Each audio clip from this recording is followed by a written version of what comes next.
Showbiz অঙ্গনে প্রতিদিনই যোগ হচ্ছে নতুন আলোচনা, নতুন চমক।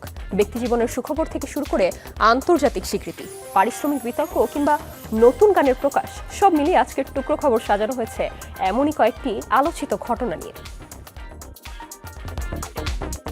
কোনো নাটকের দৃশ্য নয়, বাস্তব জীবনেই প্রেমের সম্পর্কে জড়ালেন ছোট পর্দার জনপ্রিয় অভিনেত্রী নাজনীন নিহা। 29 জুন ফেসবুকে নিজের রিলেশনশিপ স্ট্যাটাস এনগেজড করে জানান তিনি আর সিঙ্গেল নন। যদিও বাগদত্তার পরিচয় এখনই প্রকাশ করতে চাননি, তবে সময় হলে সবাইকে জানানো হবে বলে জানিয়েছেন এই অভিনেত্রী। এদিকে ঘনিষ্ঠ সূত্রের দাবি, নিহার প্রেমিক পাকিস্তানের নাগরিক। ভ্রমণে গিয়েই তাদের পরিচয় হয়, এরপর ধীরে ধীরে সম্পর্ক গভীর হয়। খুব শিগগিরই তাদের সম্পর্ক নিয়ে আনুষ্ঠানিক সুখবর আসতে পারে।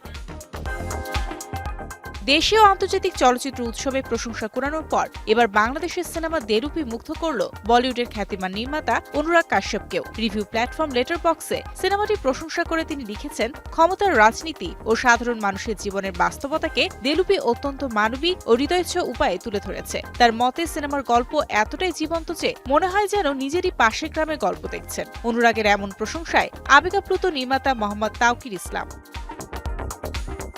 ওটিটি নাটক নীলাঞ্জনা এক্সপ্রেসের পারিশ্রমিককে কেন্দ্র করে মুখোমুখি হয়েছেন অভিনেত্রী পারসা ইভানা ও নির্মাতা ফরহাদ আহমেদ ঈশান। ফেসবুকে পারসা অভিযোগ করেন, 7 মাস পেরিয়ে গেলেও তিনি ও টিমের কয়েকজন সদস্য এখনও পুরো পারিশ্রমিক পাননি। জবাবে নির্মাতা ঈশান বকেয়া থাকার বিষয়টি স্বীকার করলেও দাবি করেন পারসার কাছে মাত্র 10,000 টাকা পাওনা রয়েছে।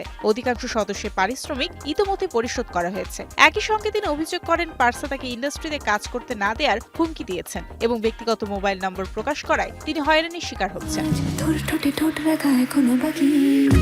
কোক স্টুডিও বাংলার 4th সিজনের 2য় গান মেঘ প্রকাশ পেয়েছে। বর্ষার আবহে তৈরি এই গানে কণ্ঠ দিয়েছেন মাশা ইসলাম, মোহাম্মদ শোয়েব ও মৌসুমী। শাস্ত্রীয় রাগ মিয়াকি মালহার থেকে অনুপ্রাণিত গানটিতে বর্ষার প্রতীক্ষা, নতুন শুরুর আশা ও জীবনের পুনর্জাগরণের অনুভূতি তুলে ধরা হয়েছে। শায়ন চৌধুরীর অর্ণব ও মোহাম্মদ শোয়েবের ভাবনায় নির্মিত গানটি বাংলা সাহিত্য, শাস্ত্রীয় সঙ্গীত ও আধুনিক সাউন্ডের মেলবন্ধনে শ্রোতাদের জন্য ভিন্ন মাত্রার সঙ্গীত অভিজ্ঞতা নিয়ে এসেছে।